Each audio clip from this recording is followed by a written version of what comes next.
और जो हिंदुओं का धर्म परिवर्तन कराने की कोशिश करे उस पे बाकायदा कठोर कार्रवाई होनी चाहिए, उसमें दंडनीय अपराध होना चाहिए। धर्म परिवर्तन जब होता है व्यक्ति एक जन्म का नहीं मरता है, उसके 84 लाख जन्म बर्बाद होते हैं। प्रीच करते रहे थे, करते हैं और करते रहेंगे। भाई साहब ये क्रिश्चियन कौम है, 12 को मारा कूटा 400 करोड़ हो गए। अब 400 करोड़ को मारोगे तो क्या बनेगा, तो देख लो तुम। ये भूल जाएं कि किसी भी चीज हमको दबा लेंगे, ये भूल जाओ। दोस्तों आज की इस वीडियो में मैं आप लोगों के साथ एक ऐसा वीडियो शेयर करने वाला हूं, सच में आप इस वीडियो को देखकर हैरान कर देने वाले हैं। देखिए हमारे देश के अंदर बहुत से बाबा लोग हैं जिनका हमेशा काम रहता है मसीह लोगों को टारगेट करना, उनके ऊपर झूठे आरोप लगाना, झूठे दोष लगाना, तरह तरह की बातें कहना। लेकिन कोई भी आज तक इस बात को साबित नहीं कर पाया है कि ये बात बिल्कुल सही है। कोई इस बात को प्रूफ नहीं कर पाया, लेकिन लोग बहुत सी बड़ी बड़ी बातें बोलते हैं। ऐसे ही एक बाबा है जिनका नाम है देवकी नंदन। उन्होंने हाल ही में एक वीडियो आया मेरे पास में, तो मैं उस वीडियो को आप लोगों को दिखाना चाहता हूँ किस तरीके से वो धर्मांतरण को लेकर मसीह लोगों को टारगेट कर रहे हैं। कि क्योंकि हमारे देश के अंदर सबसे ज़्यादा जो ईसाई लोग जो प्रभु यीशु मसीह पर विश्वास करते हैं वही लोग जाकर प्रभु का सुसमाचार लोगों को प्रचार करते हैं। लोग अपना मन फिराते हैं, बुराई से फिरकर, बैड से फिरकर, बुरे कामों से फिरकर वो प्रभु यीशु मसीह के पास आते हैं। लेकिन ऐसे बाबाओं को लगता है कि इनका धर्मांतरण किया जा रहा है, इन्हें पैसे देकर, लालच देकर, प्रलोभन देकर, जोर ज़बरदस्ती कर इनका धर्म परिवर्तन करवाया जा रहा है। तो ये वीडियो बहुत ही अलग होने वाला है एंड मैं आपसे हम्बल रिक्वेस्ट करना चाहूँगा कि आप लोग इस वीडियो को पूरा ज़रूर देखिएगा एंड अपनी राय कमेंट बॉक्स में ज़रूर लिखिएगा। ये बहुत ज़्यादा इंपॉर्टेंट हो जाता है आप लोगों के लिए।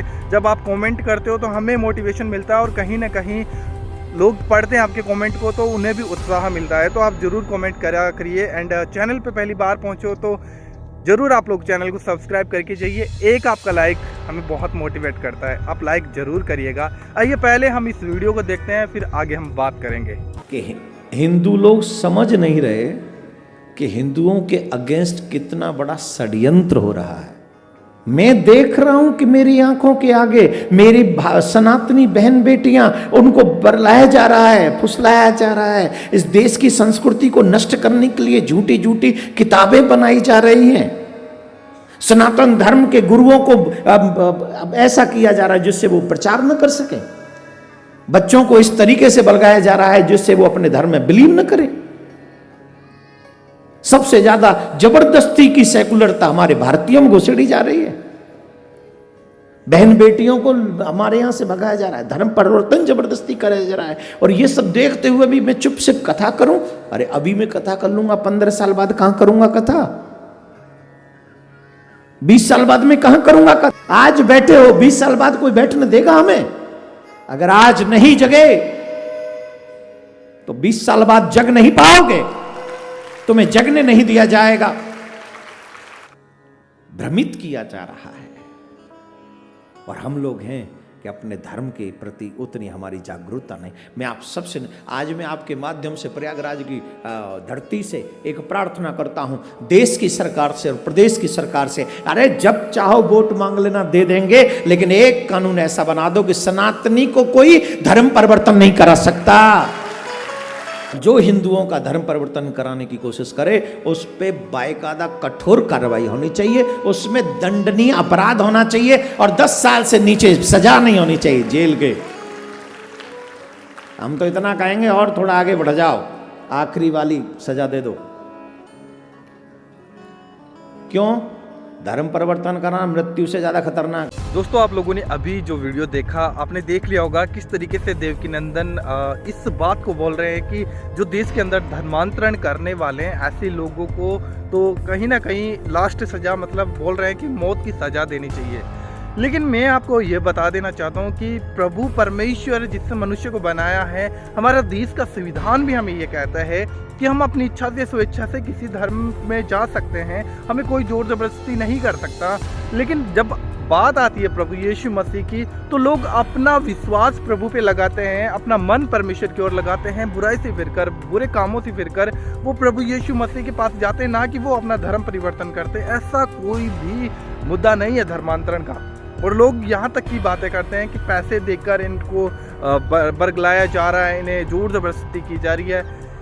मैं आपको बता देना चाहता हूँ, अगर आप देखें कि इतने लोग जो प्रभु यीशु मसीह पर विश्वास करते हैं आज रोडों के ऊपर रहते हैं, उनके पास खाने के लिए भी नहीं है, उनके पास घर भी नहीं है, अच्छे कपड़े भी नहीं है, फिर भी वो प्रभु यीशु मसीह पर विश्वास करते हैं। क्यों? क्योंकि उन्होंने जान लिया कि सच्चा परमेश्वर सिर्फ प्रभु यीशु मसीह है और यीशु मसीह किसी का धर्म और जात बदलने के लिए नहीं आया, यीशु मसीह जीवन बदलने के लिए आया। लेकिन ये बात वही समझ सकता है जिसके अंदर खुदा का आत्मा होता है, जो परमेश्वर का भय मानता है, वही इस बात को समझ सकता है। दोस्तों, अभी मैं आप लोगों के सामने एक और वीडियो दिखाना चाहता हूँ प्रभु के दास का, अंकुर नरूला जी। अगर आप उनको जानते हैं तो इस वीडियो को भी जरूर देखिए, फिर आगे हम बात करते हैं। आपने शायद वो दिन नहीं देखे जो पुराने टाइम में जो हमने देखे हैं, मसीह में जब विरोध होता था, वो हमने जीता रहा हूं। ये बात ये भूल जाएं कि ये पंजाब का विषय है। अगर ऐसा एक भी 2-4 घटनाएं और हुई तो मैं इसको इंटरनेशनल लेवल पर भी उठाऊंगा, इंटरनेशनल लोगों में बात करूंगा, गवर्नमेंट्स में बात करूंगा। ये बात ये भूल जाएं कि किसी भी चीज हमको दबा लेंगे। ये भूल जाओ, तुम दबा लोगे, भूल जाओ, निकाल दो खाते से अपने।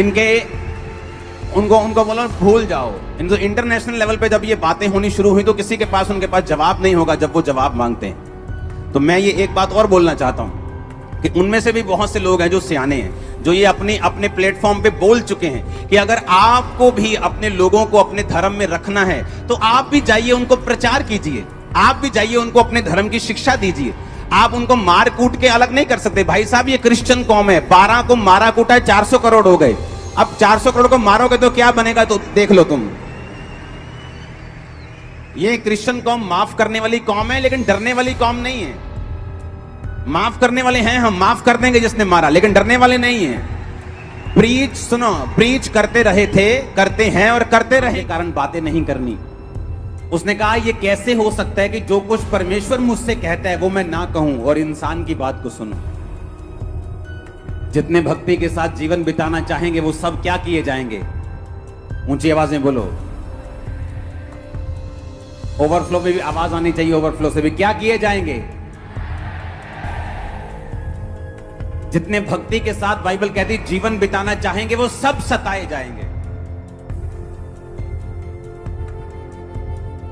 कल एक खबर आ रही थी कि एक व्यक्ति किसी को चर्च लेके गया और उसको बोला गया कि तू इसको चर्च क्यों लेके गया, तेरे पे केस करेंगे क्योंकि तू किसी को क्रिश्चियन बना रहा है। तो मेरा एक क्वेश्चन है कि जब एक व्यक्ति मुस्लिम बन जाता है या हिंदू बन जाता है या क्रिश्चियन कोई भी दूसरे धर्म में जाता है तो वो क्या होता है? क्या आप ऐसा कभी आपने सुना है कि एक व्यक्ति मुस्लिम बन जाए और मुस्लिम गुरु कहें कि भाई साहब तू लंगर भी खा सकता है, प्रसाद भी खा सकता है, तू सब जगह जा सकता है? वो कहते हैं अगर मुस्लिम बनना है तो तुम्हारा एक ही खुदा है। मेरी बात समझ रहे कि नहीं? तो क्या उन पे हम केस कर देंगे?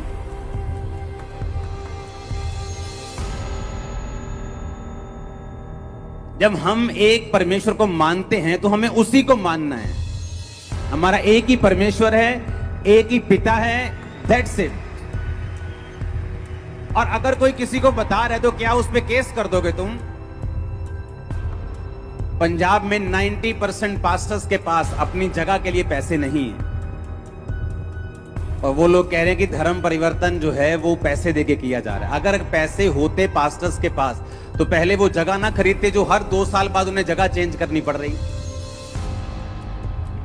हाँ दोस्तों, आपने ये वीडियो देख लिया होगा किस तरीके से प्रभु की दास अंकुर नरूला जी, जिनकी मिनिस्ट्री पंजाब के अंदर है, किस तरीके से इस बात को बोल रहे हैं कि जब 12 लोगों को मारा पीटा तो 400 करोड़ बन गए। तो आप सोच कर देखो कि 400 करोड़ लोग जो प्रभु यीशु मसीह के ऊपर विश्वास करते हैं, अगर इनके साथ दुर्व्यवहार किया जाएगा, इन्हें सताया जाएगा तो क्या हो सकता है? देखिए, हम अच्छे तरीके से जानते हैं कि हम जिस परमेश्वर के ऊपर विश्वास करते हैं वो परमेश्वर कोई व्यर्थ की बात नहीं है, वो परमेश्वर कोई झूठा परमेश्वर नहीं है, वो परमेश्वर कोई मरा हुआ परमेश्वर नहीं है। यीशु मसीह खुद 2023 साल पहले जब इस धरती के ऊपर आए, मनुष्य के बीच में उन्होंने डेरा किया और उन्होंने सच में साबित करके दिखाया कि मेरे बाद ना तो कोई है, ना कोई मुझसे पहले था, कोई भी नहीं है। प्रभु यीशु मसीह ने इस बात को साबित करके दिया है। लेकिन बात आती है हमारे विश्वास की, हम उन चीज़ों पे विश्वास करना पसंद कर लेते हैं जिन चीज़ों पे विश्वास करना ही नहीं चाहिए। लेकिन जब बात आती है सच्चे परमेश्वर की तो कहीं ना कहीं हमारा मन इतना कठोर हो जाता है, हम उसी खुदा के ऊपर दोष लगाने लग जाते हैं, उसी खुदा की निंदा करने लग जाते हैं और सच्चाई को जानना ही नहीं चाहते। क्योंकि अब हम देखते हैं कि मनुष्य अपने आप को इतना बुद्धिमान समझता है, इतना ज्ञानवान समझता है, उसे लगता है कि मुझे किसी की ज़रूरत नहीं है, मुझे कोई खुदा की ज़रूरत नहीं है, मैं खुद बहुत ही बुद्धिमान हूँ। मैं आपको बता देना चाहता हूँ, भले आप बुद्धिमान होंगे, भले आप बहुत समझदार होंगे, भले आपके पास बहुत कुछ सब कुछ होगा, लेकिन जिसके पास सच्चा परमेश्वर नहीं है वो सब कुछ व्यर्थ है। आपने देखा इस वीडियो में। एंड मैं आप लोगों को बता देना चाहता हूँ कि जब बात आती है मसीहत की, तो मसीहत में जब हम आते हैं तो हम बुराइयों को छोड़ कर आते हैं, बुरे कामों को छोड़ कर आते हैं, बुरी चीज़ों को छोड़ कर आते हैं, बुरी अभिलाषाओं को त्याग कर हम प्रभु यीशु मसीह के पास आते हैं और हम विश्वास करते हैं कि प्रभु यीशु मसीह हमें इन चीज़ों से आज़ाद कर सकता है, और वो करता भी है। क्योंकि यीशु मसीह जीवित परमेश्वर है, और वो जीवित है तो उसके काम भी जीवित हैं। क्योंकि बाइबल इस कदर कहती है कि परमेश्वर का काम बातों में नहीं परंतु सामर्थ्य में है। परमेश्वर का राज्य बातों में नहीं सामर्थ्य में है, और वो सामर्थ्य में प्रकट करता है कि मैं हूँ। और आप देख सकते हैं कि 2023 साल पहले जब प्रभु यीशु मसीह संसार में आए, तब से लेकर आज तक मसीह लोगों को सताव देखना पड़ रहा है, विरोध देखना पड़ रहा है। आप इतिहास उठाकर देखो कि हमेशा से मसीह लोगों को इतना सताया गया है, जबकि उनका कोई दोष नहीं होता। वो ज़बरदस्ती कुछ भी नहीं करते, वो ना तो देश का कानून तोड़ते हैं, ना किसी को सताते हैं, ना किसी के विरुद्ध की बातें करते हैं, फिर भी उन्हें टारगेट किया जाता है। क्यों? क्योंकि जब हम सच्चाई को जान लेते हैं, जब हम सच्चाई के ऊपर चलने की कोशिश करते हैं, तो जो डेविल, जो शैतान है, वो कभी नहीं चाहेगा कि एक मनुष्य परमेश्वर की ओर फिरे। वो कहीं ना कहीं किसी मनुष्य का इस्तेमाल करता है, वो बड़े बड़े लोगों का इस्तेमाल करता है ताकि इनके ऊपर विरोध लेकर आ सके। लेकिन मैं आपको बता देना चाहता हूँ, जो काम परमेश्वर ने शुरू किया है, उस काम को ख़त्म करने वाला भी वही है। उसे कोई मनुष्य ख़त्म नहीं कर सकता, उस काम को कोई रोक नहीं सकता। आप क्लियरली इस वीडियो में आपने देखा होगा, अंकुर नरूला जी ने कहा कि 12 लोगों को मारा पीटा तो 400 करोड़ बन गए। तो जब 400 करोड़ को मारा जाएगा, पीटा जाएगा, तो कितने हो सकते हैं आप कल्पना भी नहीं कर सकते हैं। देन बस मैं आप लोगों को यही कहना चाहता हूँ इस वीडियो में कि कोई भी इस बात को आज तक साबित नहीं कर पाया कि जब लोग यीशु मसीह पर विश्वास करते हैं तो उन्हें पैसा दिया जाता है, जोर जबरदस्ती की जाती है, धर्मांतरण करने के लिए ये वो तरह तरह की बातें कही जाती है। सब कुछ फेक है, कोई इस बात को प्रूफ नहीं कर पाया। बहुत से आए और बहुत से चले गए जो यीशु मसीह पर दोष लगाने वाले थे। आज तक यीशु मसीह का काम नहीं रुका है और नहीं कभी रुकने वाला, वो निरंतर चलता ही रहेगा जब तक यीशु मसीह दूसरी बार बादलों पर नहीं आ जाते।